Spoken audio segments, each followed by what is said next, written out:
Hey everybody, I'm Elysia Buss, host of Horsepower Empowerment Through Connection, and today I have the complete honor of getting to hang out with my friend Alyssa Aubrey, who is the founder of Horse Dreams, and she is the executive director of Medicine Horse Ranch. And you're out in California, aren't you? I am. I'm in West Marin County, smallest California, population 500. 500. Oh my gosh, that is a small town. It must be so interesting. I imagine that you have kind of like an influx of people coming in for your coaching and for the leadership coaching and for executives and corporations. And I mean, like, it's amazing what you put together out there, honestly. She's also the co-author of a best-selling book with Jack Canfield, The Road to Success. I got that right? Road to Success? Got that right. Yeah. It's so cool. I hear great things about Jack Canfield. What was it like working with him? Well, the opportunity to co-author, and there were many of us involved in that project that submitted a chapter along this theme of how do you use your GPS system as your primary guidance for the road to success. So it's really not an intellectual discourse. It's really about, as we were talking before we hit the record button, really following the feel of life and following the whispers and the callings. And of course, putting that together with a plan. It's not loosey-goosey when you decide to change your life or transform your life in some way or leave something and start something else. You have to have a plan. But typically there's a calling when it is really requiring you to step into the flow of what you're meant to do and what you're here to contribute. So Jack, of course, is a great model for that. He wrote, Chicken Soup for the Soul. That's his series. And I think his story goes like he went to, I don't know how many hundreds of publishers and got turned away before the one, and you only need one. That's right. Yes. So reminds me a lot of, tenacity and how important a leadership virtue that is. He's a very kind individual. I got a chance to really get to know him a little bit at the award show where we were celebrated and the press was there in LA. That's 2016, I think. But the stories in the book are varied. And I wrote a story, of course, about what I do, which is called The 1,000-Pound Mirror.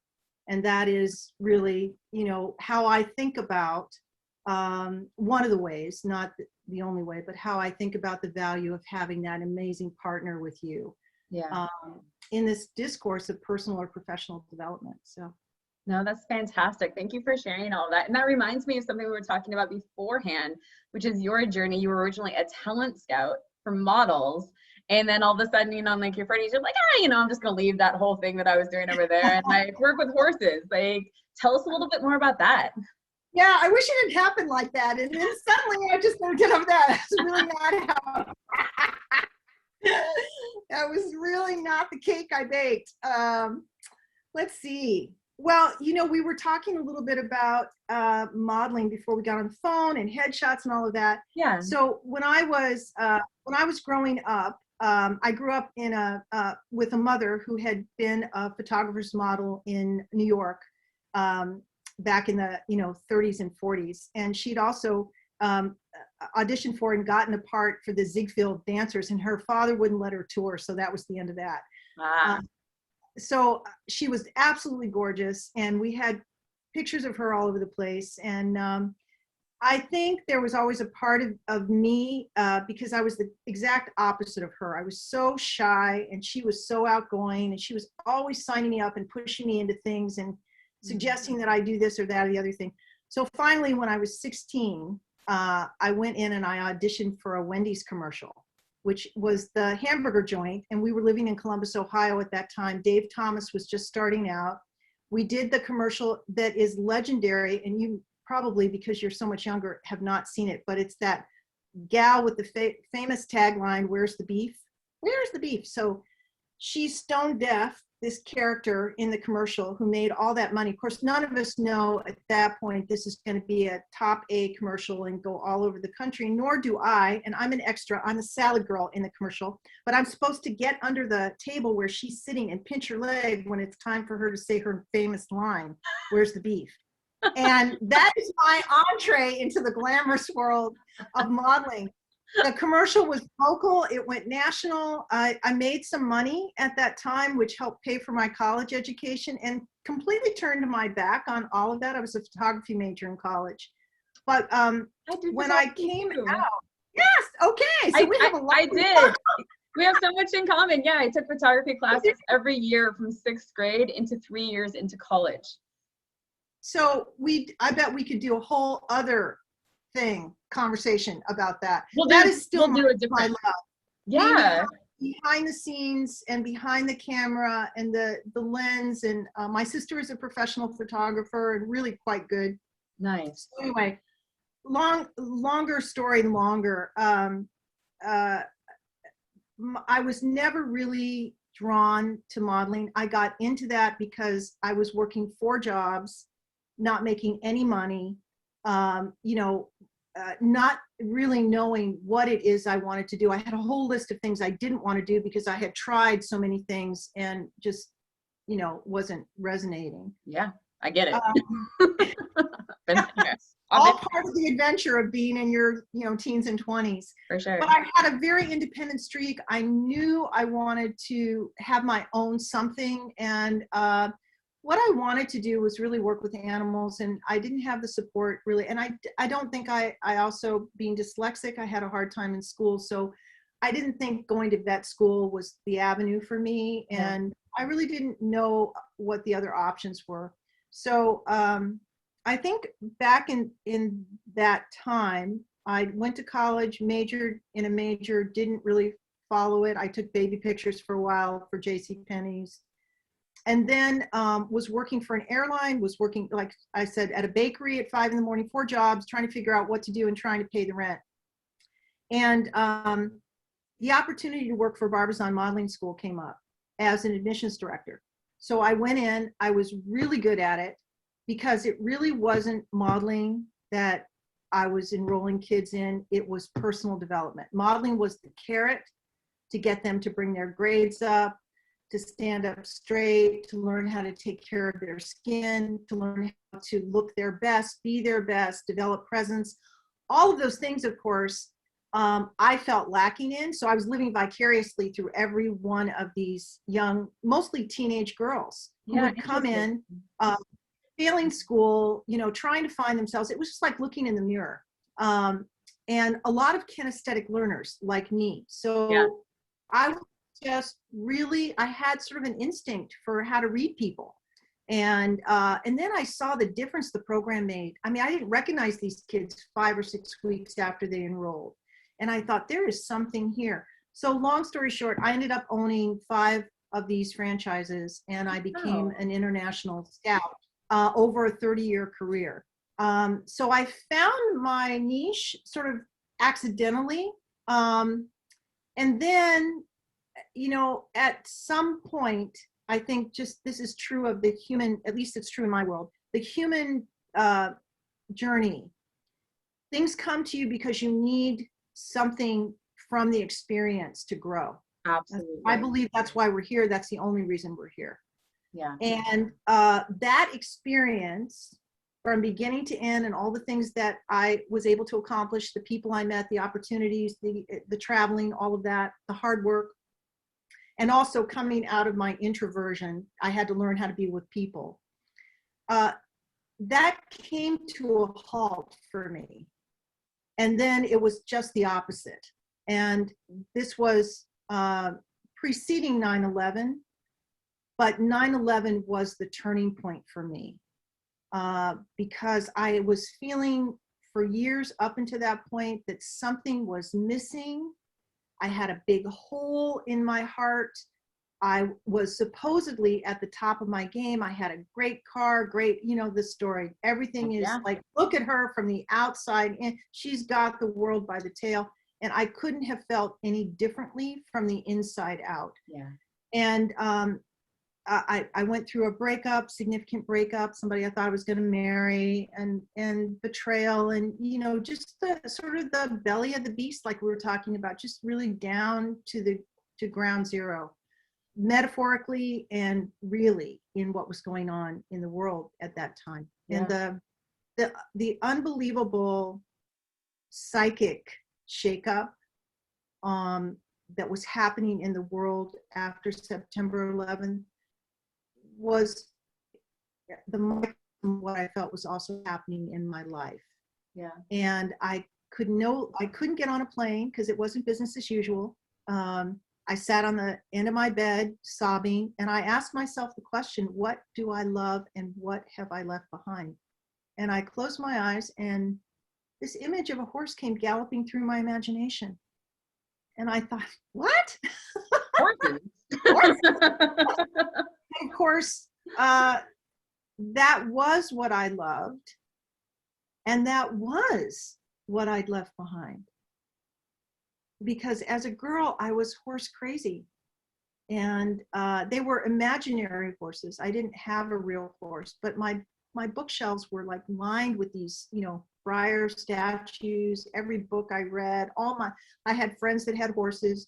What do you want for Christmas? A horse. What do you want for your birthday? A horse. What do you want to do today? I want to go on a trail ride. You know, I was one of those kids, and didn't have the support. And we moved all the time growing up. My dad was in sales, so we got transferred quite a bit here and again. So in that pivotal moment, there's the information. And the interesting thing about intuitive information is it's so freaking random. Right? It doesn't make any sense at all, given what I got suitcases in the hall and my life up to that point, right? I haven't seen a horse in decades.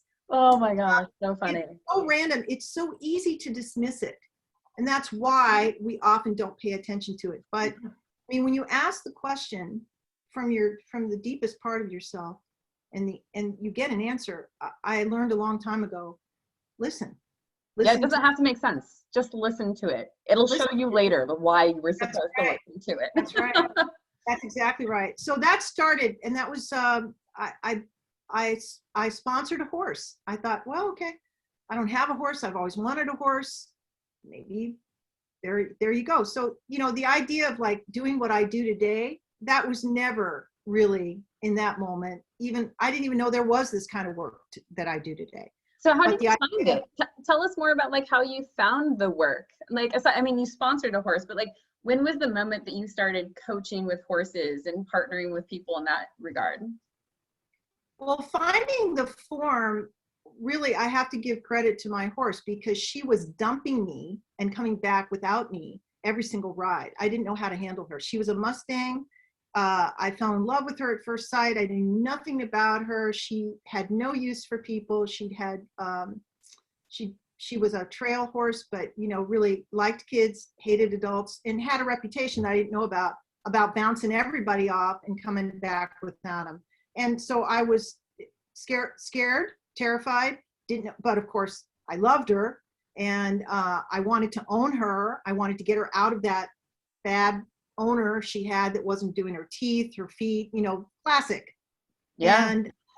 And I did. I bought her, of course, and I couldn't ride her, and it got worse and worse and worse, and I got more and more afraid. So the story is, I called someone who was teaching a program called Leadership in Horses, and I said on the phone, yeah, Ariana Strozzi was doing a big program here in Valley Forge, not far from where I live, 50 minutes.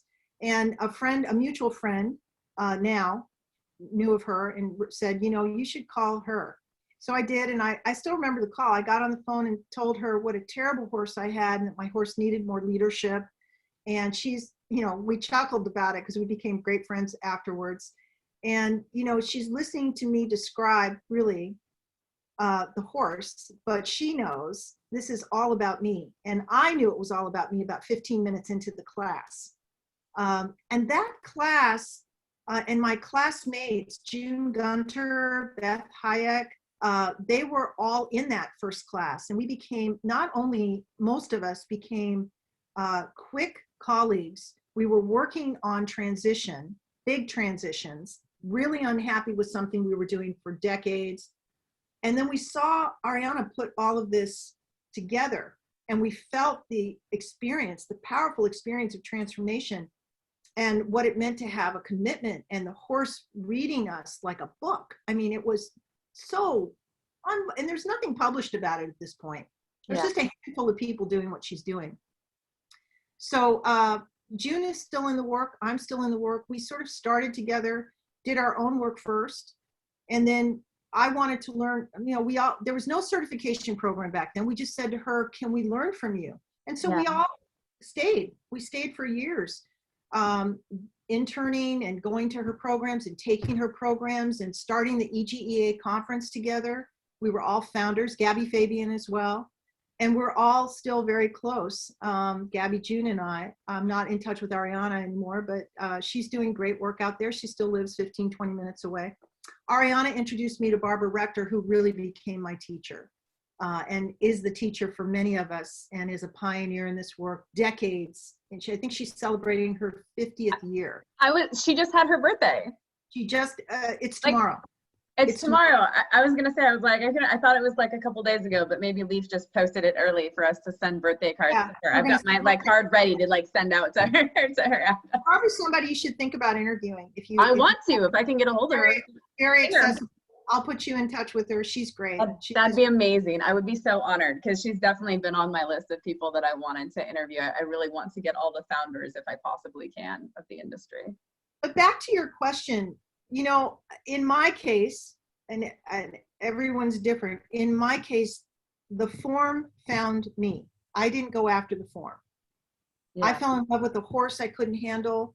I found a teacher who helped me reconfigure why that was happening. And in the process also helped me get straight about what I wanted and helped me connect and move away some of the blocks that we all have, mostly fear and limited perspectives.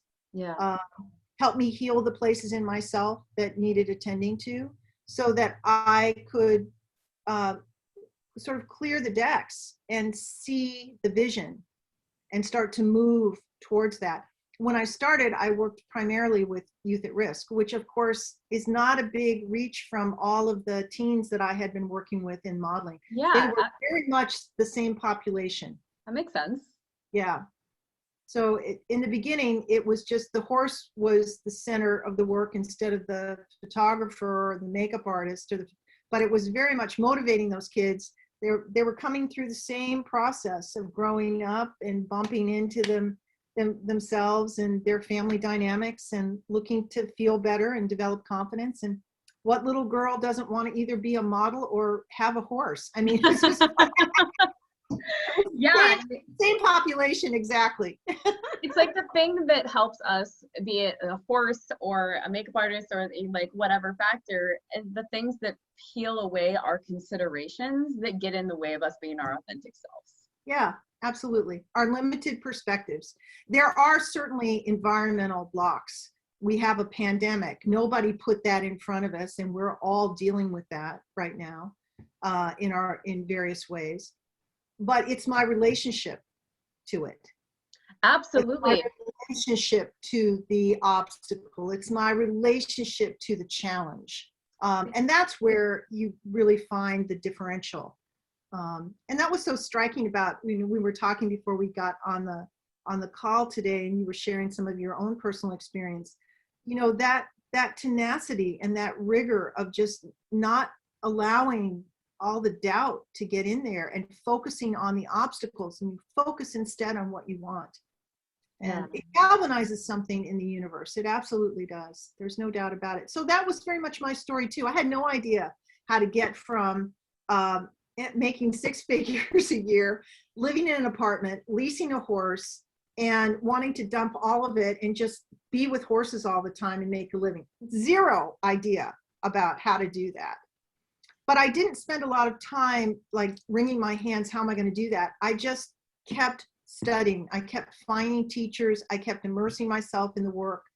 I found a horse I loved. She was my greatest teacher because I soon realized, I used to tell myself I wasn't afraid of anything. When I get on her back, I was afraid of everything. So, I mean, I really understood there was something I had to look at to get more aligned. And she just passed away in November, Thanksgiving Day. And she was my 1 in a million horse. You're lucky to have a horse like that in your life if you find one. Yeah, So, no, a lot of soulmate. I understand. I lost my soul horse. She was only 5. It was really sad. She had a brain aneurysm, and she was just 5 years old, but she was my heart horse, and Absolutely. yeah, and taught me a lot. It's so interesting that you talk about getting right with yourself and the fear that we have on top of the horse. I interviewed Warwick Schiller just a couple of days ago, and he talks about how when people ask him if he's afraid, when he ever works with all these different horses that he doesn't know, right? And he says he's not afraid because he's thorough. I love that. Yeah, you go at the gradient that's necessary, and you just check all the boxes, and you honor the horse that's in front of you, you honor what's inside of yourself. And then by the time you get to that certain point where the fear might have been there, it's not there. It's not there. And he's really speaking into such a core principle about personal development, as much as staying safe and creating safety around you. And this is Barbara Rector's safety agreement. I'm Elysia, and I take full responsibility for myself today, which of course means I am responsible for what I'm thinking, I'm responsible for what I'm feeling, and I'm responsible for my actions. And they are congruent. What you see is what you get. So when he speaks about thoroughness, I also think about that as checking the boxes, especially when you're facilitating work with people who are not familiar with the work, and who also can be in different states of, congruency. Absolutely. They're afraid, but they don't know you, and they're feeling vulnerable. And so the go-to place is maybe to sort of zip up and not say anything, which creates that split, which makes the horses anxious. And then if you're buying into that, then you're adding to that in the field. That's one of the most important pieces of keeping people safe. My sense of facilitation in this work is to do less, because the horse has it, but the prep work that you have to do to be in that space as a facilitator that can hold all of those pieces, it's very complex. Yeah. Might take you years to develop here, right? So you can hold all the things that are going on out there, and so that you can be in awareness of what's in the field, what's in the horse, what's in the energy, what's your gut telling you. So if you're up here performing or projecting, you're going to miss all of it, and you're going to certainly add to the chaos that's ensuing. Yeah, definitely. There have been more conversations too about equine welfare, not just from the standpoint of like what you're feeding your horse and where they're at environmentally, but as facilitators and paying attention to your clients and the energy that we bring to the horse and the balance of the horse. Like that. Absolutely. Yeah. Yeah. If the horse gets nervous or unsure, where's he going to go? If you're not home, where can the horse go? He's going to go and defer himself, which creates an unsafe situation. So no different than riding. When you develop relationship with your horse and you're out on a trail and the bear jumps out of the woods, all horses are going to spook, but you'll have your horse back in your hands in just a few strides if you've developed that relationship with that horse. And in facilitation, it's the same thing. The horse gets nervous or unsure, they defer to you because you're there. First of all, you're present. And second of all, you've developed that relationship. And that is about taking care of the emotional content. There's certainly the physical and the feeding, and also right relationship, allowing your horse to choose, allowing your horse to be finished when they're finished. That's also part of the mystery. Horses, in my experience, will come in sometimes just for one person. I'm here for Bill. And when I'm finished with Bill, it's very clear I'm done.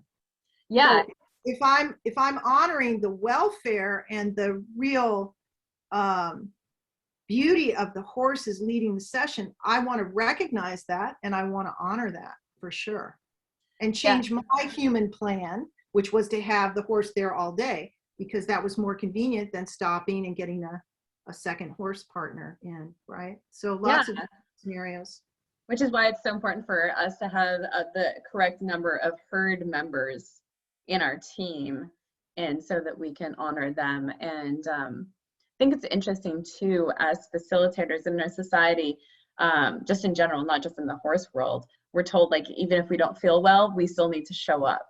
But in the different models with horses, if we're talking about energetically, how is it that we support our team members that are the human team members, as well as the horse team members, to adapt so that the horse has the best experience, your client has the best experience? It gets a really delicate game, especially as a business owner. Well, there's a lot in what you've just said. And certainly, you know, I have staff here. We don't do this work alone. That's a core best principle. So you always have somebody with you, even if you're doing a private session, you have somebody who's the, you know, handling your horse for you, or is the voice of the horse, the advocate for the horse, the one that's getting the information down the lead line that might be of value to that client, or to them, certainly to themselves. But there's the other part of that is, you know, disclosure. When my staff arrives and we're going to, you know, do a program together, I want people to say, oh, you know, I came today, but in this moment, I'm not feeling well, so that the show does not have to go on in that form. That is exactly the opposite of what we're teaching. Yeah. And here you go. These are the teaching moments. I mean, we've had all kinds of stuff happen inside of a program. We've had, you know, a horse get sick and we've had to call the vet. We've had a horse just suddenly not look right or walk right just in the middle of a program. And here you are working with all these corporate people whose motto is the show must go on and at all costs reach the goal, make the money, do the production. And so when you call a timeout and you say, no, we don't use horses here, we stop and we factor in everything, and it's the right relationship, is the right thing for everyone all the time, everywhere. That is what we're offering. Yeah. Then there's an amazing teaching moment that can happen. It's not your idea. That's not the plan you had when you went down there. And if you said to yourself, geez, how about interrupting the whole day because this thing is going to happen, you would say, ah! You're like, oh my God. That's really where the trust, and also the, I think the ability to be a better facilitator is that you're not, you know, in an agenda that it has to look a certain way. Because when you teach outside with horses, it never looks a certain way.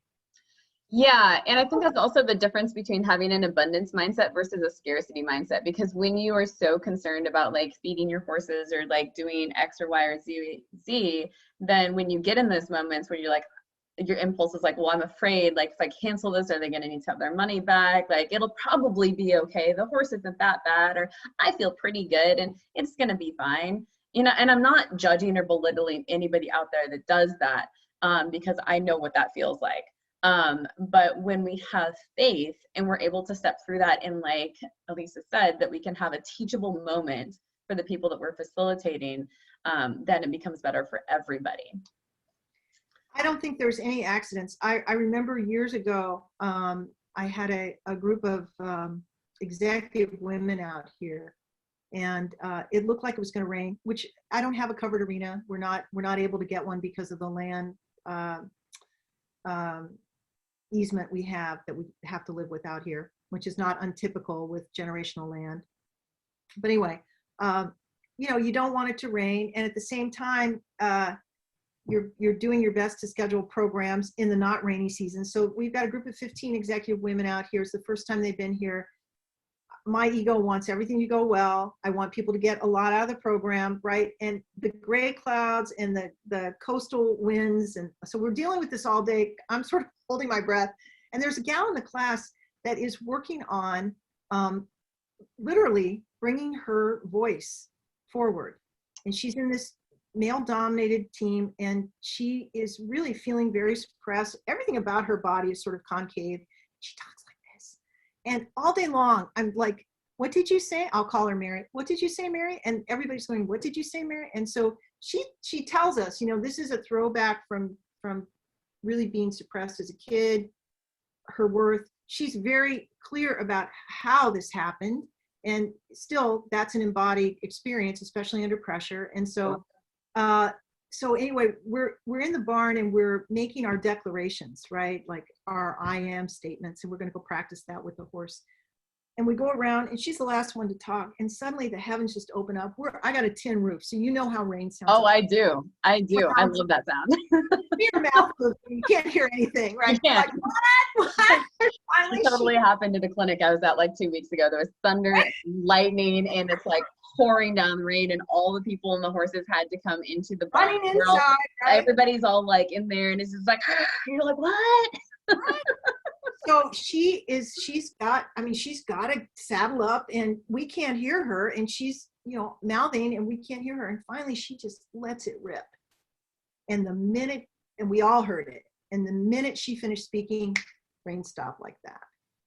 So it's, awesome. it's so amazing how the hummingbird comes around just in that synchronous moment, or the red-tailed hawks circle above just in that synchronous moment. Someone is talking about vision, and it reminds us, and we need reminding, that we are not self-sufficient, and we are connected to everything. Absolutely. Everywhere and all the time. We are part of something much larger than our sort of limited perspective. And so, we're talking about all the things that could go wrong. That's sort of how you start to think about it in early facilitation. These are the things that enhance your program that you could never imagine how really right they would be. Yeah. And it's only, again, in looking back and getting miles underneath your belt, I think, more than anything else, that the great appreciation for that hand of grace that comes in, that is really the teacher, the big P, not the little p. The plan I had, Yeah. the little p, and really learning to let go of that as quickly as you can when you see something else start to surface. Yeah. Speaking of that, did you ever have a moment, especially initially, where you had like any sort of imposter syndrome that came up with your work with the horses and coaching? Or anything you struggled with?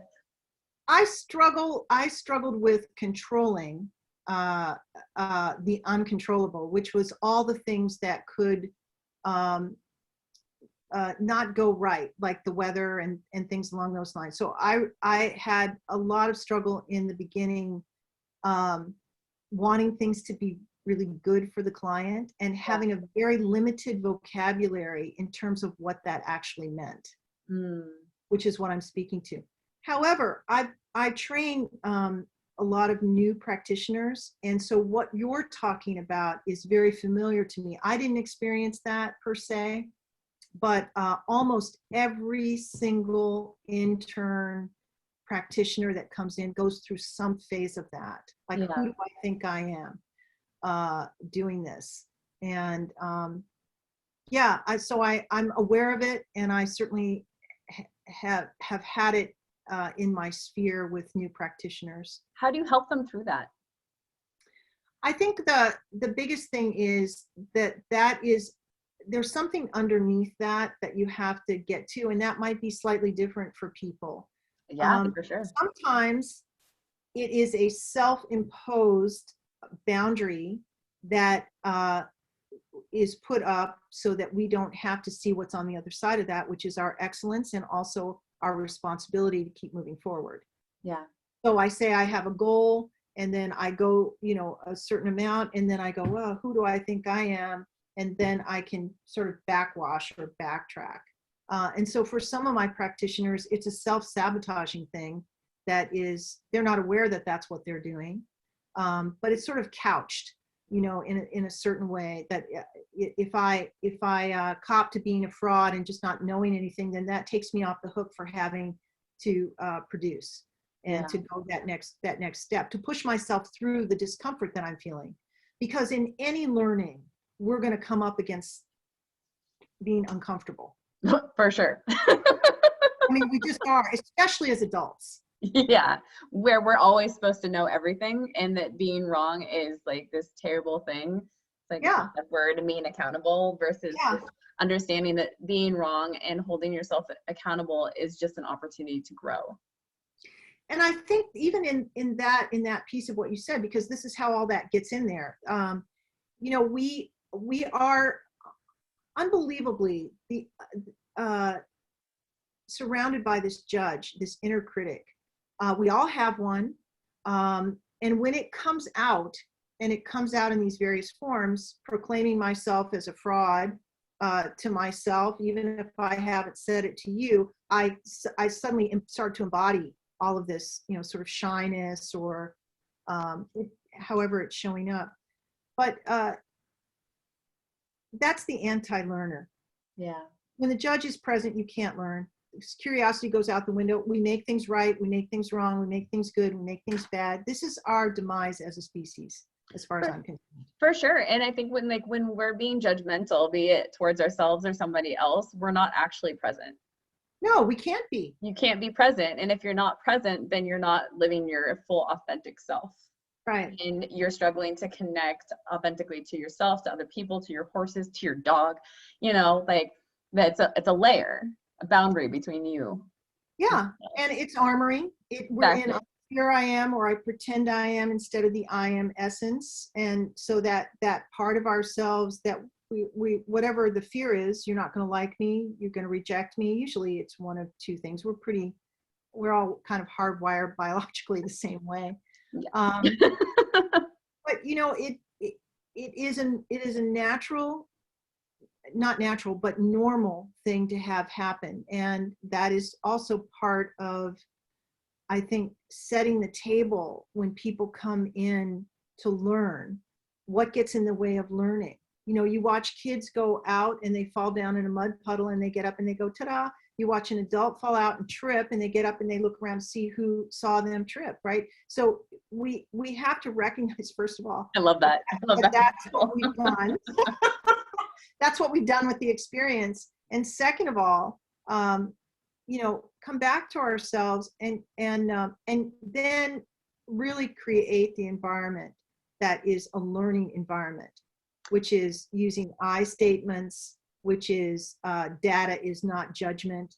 The horses certainly don't judge, not making things right or wrong, offering the opportunity that I'm going to see things differently because I've lived a different experience than you have. But if we can share without closing each other down, without making something right or wrong, without taking your inventory, without defining your reality for you, we have a rich experience, and then learning becomes fun. Exactly. Right? You're not exciting. in competition. You're not in competition. No, you're there exploring. You put your explorer's hat on, and we've forgotten. A lot of us have really forgotten how to do that. So, it's judgment is just the antichrist of having a good time. Right? I mean, unless it's the level of judgment of exploration, you have to judge and assess whether or not a situation is safe. If there's more information you need to gather, that's a different kind of judgment. And I love what you're talking about. And we can talk a little bit more perhaps about your program, which is the Educational Experiential Learning Center you have at the Horse Medicine Center, Horse Medicine Ranch. And also, I love that you're connected to the certified body of equine interactive practitioners. Aha, I got it right. So much. It's really a mouthful. No, it totally is. I'm like, okay, CBEIP. Certification board. Yes, it's really cool. So there's you guys, and then there's PATH. Can you tell us a little bit about the differences between the two models and certifying bodies? Well, they're different organizations completely. PATH comes from, and initially PATH, which is a phenomenal organization, and quite frankly, has done so much to put forth the guiding principles for best practices and safety. And many of our questions on our certification test and in the material that we suggest people study to get ready for that come from PATH. So we are we hold different sort of apples and oranges. PATH initially comes from NARA, which was the North American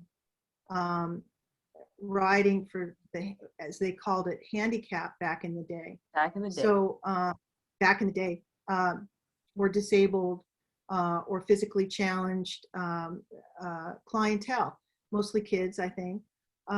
So they evolved into PATH, and the PATH centers typically hold that therapeutic riding, which is what it's called today, as their center post. And then they may also have veterans programs and equine specialist training, et cetera, and so forth. They're evolving for equine assisted learning and the mental health aspects. Absolutely, and they work a lot with mental health, but they also have the EAP, and they also have the EAL programs there. So they're program based. And when you go through a PATH center or PATH training, you're learning proprietary information, which is decades old, or at least since the 60s. I think their first center was the therapy riding appeared in America. So that's the historical arm or lineage that PATH comes from. The CBEIP is not a training center. We don't recommend particular programs. We are the certification board for the field of equine professionals. 2 tracks. One is MH, which you might be if you're a PATH certified person. You might have gone through PATH to become to work with horses in psychotherapy and EAP, PATH certified. But certification beyond your place of study, the way you studied, Epona, EGALA, you studied somewhere and you got their certificate. So that's proprietary information. The CBEIP is like if you went to law school at Harvard, okay? Not a lawyer until you take the bar. So the CBEIP is like the bar exam. And that takes you through where did you study? And we hope that you studied broadly. We hope that you spent time here and that you also availed yourself to this person and that you may have gone over and done this with this person, because you have a broad brush with what we would call qualified practitioners out there who've hopefully been doing this work 15, 20 years and have, expertise and embodied expertise that you can avail yourself to in the learning. And as you have gotten your 450 hours in horsemanship and your 450 hours in facilitation and your license as a psychotherapist or social worker, whatever your license is in MH, or your coaching practice or your consulting or educational practice, and your 1,000 hours, now you're ready to sit for the exam. And the exam is what offers you then the final certification. It's a voluntary certification, but it really speaks volumes to the rigor that you've had, because it is not a 4-week program that you sat through. It is 2 or 3 years that it took for you to put all of this together on top of what you were doing prior to that, which may have been as a teacher or in your own practice as a mental health worker. So that's the differential. That's super cool. I really appreciate you explaining all of that. You're welcome. I don't think I've had anybody to explain those two things together. Someday I'll get all the founders in one Zoom call and we'll have an epic conversation. It'll be amazing. To your point, when I started in this work in 2001, and we were putting together the EGEA conferences with Ariana, June, Gabby, and myself. We were the 4 founders. Ariana did a white paper, I think it was might have been 2004, our first year, that we were amazed that the work, people getting into the work from 9/11, 2001 up to 2004 had increased like 400% of people stepping into the field. And at that time, there were probably 60 acronyms that defined various ways that people were holding how they did the work. So if it's nothing, it's confusing, right? Like, Yeah, I mean, Leaf wrote an what's entire book.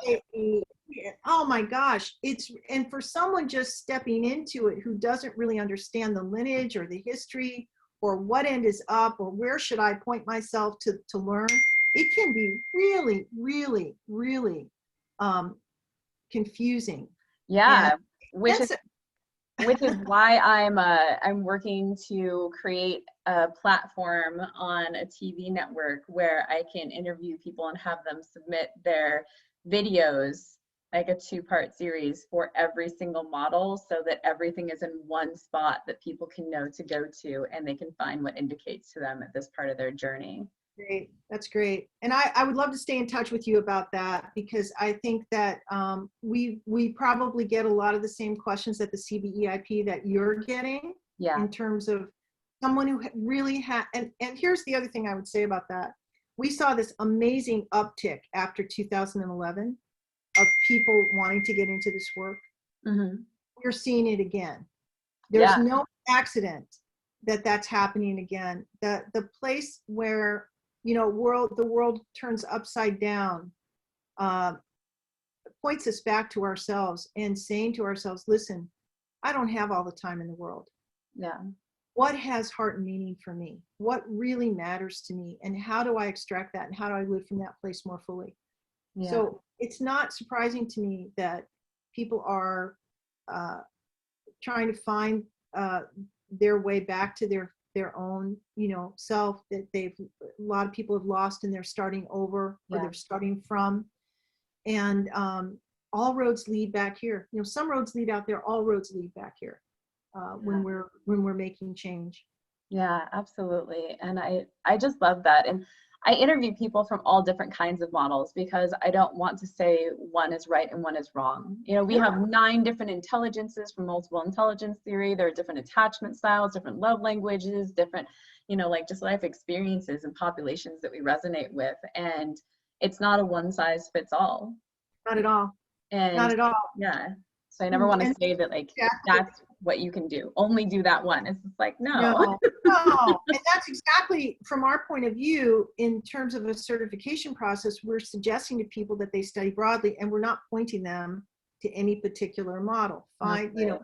look for credibility, you Yeah, know, make for sure sure. this knows what they're teaching, you know, and they've had experience, and you would check that out just like you would anybody else. But it's important that people get a chance to paint with a broad brush stroke, because there's Yeah. lots of colors in the palette, that's for sure. And remembering that just like any profession, any job that you go to, any modality, that just because you see somebody in one model and you don't resonate with them, doesn't mean that another practitioner, you might have a positive experience with them, you know, Yeah. or a different model. So just like if you try one and you're like, this is terrible, I didn't learn anything, these people are full of shit, doesn't mean that you can't go to somebody else and have like a mind-blowing, like soulful experience.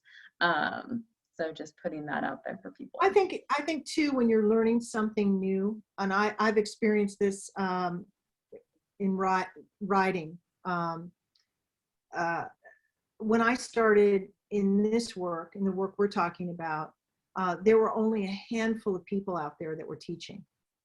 You know, those are all the pioneers: Barbara, Linda, Ariana, you know, Sally Swift. Those were the, you know, on Gerhard Krebs, who is my partner in who founded Horse Dream. So these folks are laying down the road for the rest of us to follow. And so I'm sort of in that second tier, or that second wave that came along. And remembering, of course, that you know, in these early days, we don't even know what we're talking about. We don't know about certification. There's no formula for learning the work. People are following their own spirit.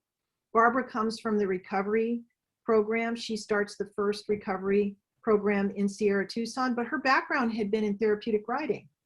You know, and Linda and Barbara meet each other, and Linda's writing the Tao of Equus, and they become fast friends. Nobody has any of this stitched together. Everybody they're following their own spirit, their own feel. Ariana is very much involved with somatics because her husband, Richard Strozzi, is very big in that, in the military and somatics. So we come together and we learn from each other. That was the whole purpose of having those conferences early on. And as we get bigger, it's important to look at lineage, and it's important to find a teacher. When you're brand new at something and you're popping all around, you don't know enough.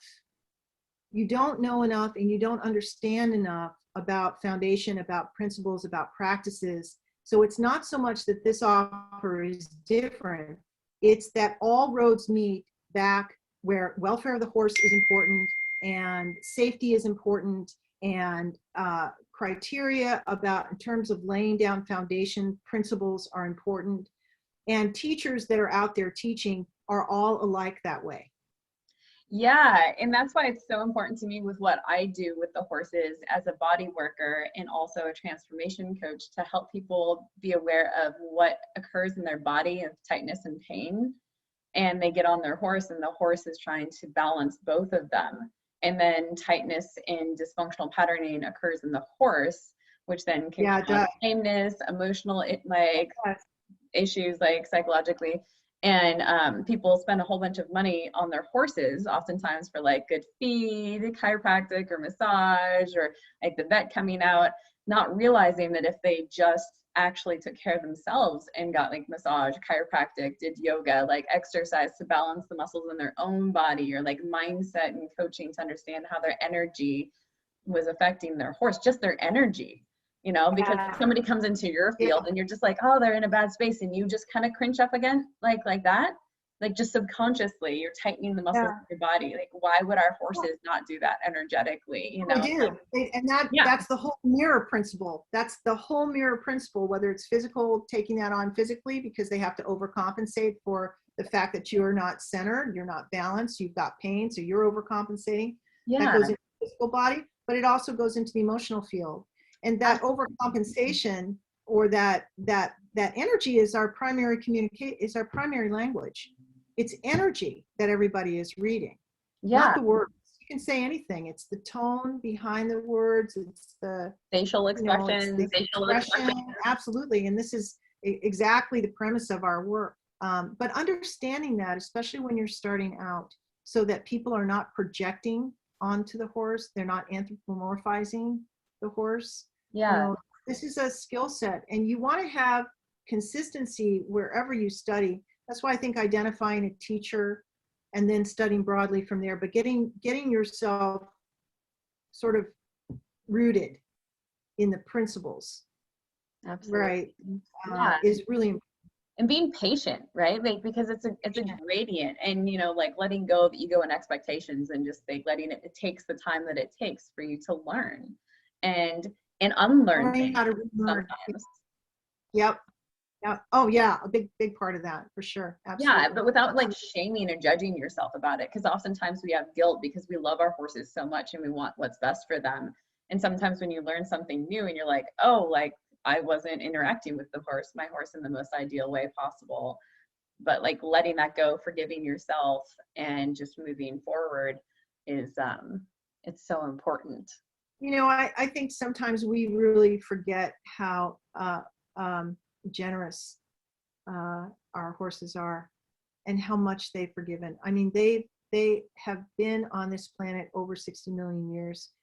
You know, if we think about it, less than 50 years ago, they were around us all the time. And also in various ways. I mean, we're not dependent on them for transportation anymore, and they really have reinvented themselves in our field. They're the teachers, they're the guide, they're the partners, they're the mentors, et cetera, and so forth. But, you know, one of the things that we often forget is how forgiving of our mistakes they are. I've made a bunch in my learning. I didn't grow up with horses. I got started in my 40s. I look back and I didn't know anything. I thought I knew a few things, but I even think at this point, one thing I say to myself all the time is I'll need another lifetime or two to learn, because there is a place in life where you keep learning and learning and learning, and learning becomes the value system, not what you know. Yeah. It's what you can still learn. That becomes the value system more than what you know. And what I have learned is horses are incredibly generous, and they're incredibly self healing. Yeah. You know, what they go through, what they've been through, what happens to them, and they have the ability to let go of that and reinvent themselves over and over and over and over again. And we can take their lead from that. We keep trying to do our best and know that we're human and that we only know what we know. They speak a different language. As much as you want to know that language fluently, you never will. You never will. I won't either, because we're not underneath the scalp of a horse. The best we can do is to keep tuning in and to keep trying to learn, and learn every opportunity we can. Learn about ourselves, learn about the horse, learn from each other. You know, so learning becomes the value system. I love that so much. And speaking of learning, you've done so much. What's the next stage of your evolution for your dreams going into the future? That's a great question. You know, it's interesting too. I'm pretty happy with what I'm doing right now. My work over the last 20 years, I mean, I started with youth at risk, and I've worked with cancer survivors and veterans and women, and I do a lot of recovery work. I have treatment centers that come out, which is very rewarding. And they're still, you know, here each month. So it's not like there is something that I long to do that I'm not doing. I want to continue to do good work. I would like very much for my corporate folks to come back. COVID's been, you know, just sort of knocked everybody out of the park. Yeah. I am also, you know, I have retirement horses here. I've got 14 horses I care for each day, and 8 of them are partners in the work that I own, specifically for the work that I do. So we're all getting older, and I want to keep them going and myself going as much as we can, and continue to offer good work as long as we can together. I think that the deeper piece for me, after going into my 21st year of teaching this year, is the question of what am I leaving behind? And the young interns that I have here, I have, how many do I have? 12 right now that are meeting each month and committed to a 6-month program at a time. Some of them have been here already. They are really the ones that I am focused on and focused with, to try and give them as much as I can in terms of practice, in terms of permission to design, in terms of a place of learning where they can feel trusting enough to be vulnerable, to do their own work, to practice their ideas with each other, to hone their skills together, and to have a mentor like I've had. Been so fortunate to have Barbara in my life, that I can pick up the phone and call when I'm struggling with something, when I've had a client that I just couldn't quite resonate with, where I think I've made a mistake and I need to talk it over with someone who I know will hold me with love. Yeah. And encouragement, and will offer me an insight or a perspective that I could never come up with on my own. I think that's so important. It is. And so I'm coming into my 67th year. I'll be 67 in December. And I don't know how much longer I'll teach. I mean, I have no plans to leave at this point. But I do know that there are a lot of people coming behind me that long to do good work, that have found their place of belonging like I did. And so really my focus these days is to help them on the path as best I can, in whatever way that that has meaning and value for them. So I think that's more, aside from all the work I'm still personally offering clients, which I'll continue to do. I think that really is the place of heart for me right now. I love it. You're working on your legacy. Yeah. I don't think about it that way, but somehow I think you're right. I think I am, without even sort of identifying it like that. Yeah. Yeah. So my friend, I want to be mindful of our time. And so my last question for you is, who inspires you in the world? Oh, great question. Gosh, so many. You So many. can name many. It doesn't have to be one. Well, I'm going to start with the man that I share my life with, because he inspires me every day. He has zero interest in horses. He's not particularly fond of them. He calls me Pink Lady because I have so many animals. I'm like a little hermit on the hill. We're getting 7 chickens tomorrow. He's out buying me a chicken place so they're not going to get eaten. He doesn't really want chickens. He doesn't eat eggs. So why do I admire this guy? Because he's the kindest, gentlest, most supportive person I've ever known. This is his ranch, his family's ranch for 7 generations. This guy was milking cows and driving tractors when he was 6 years old.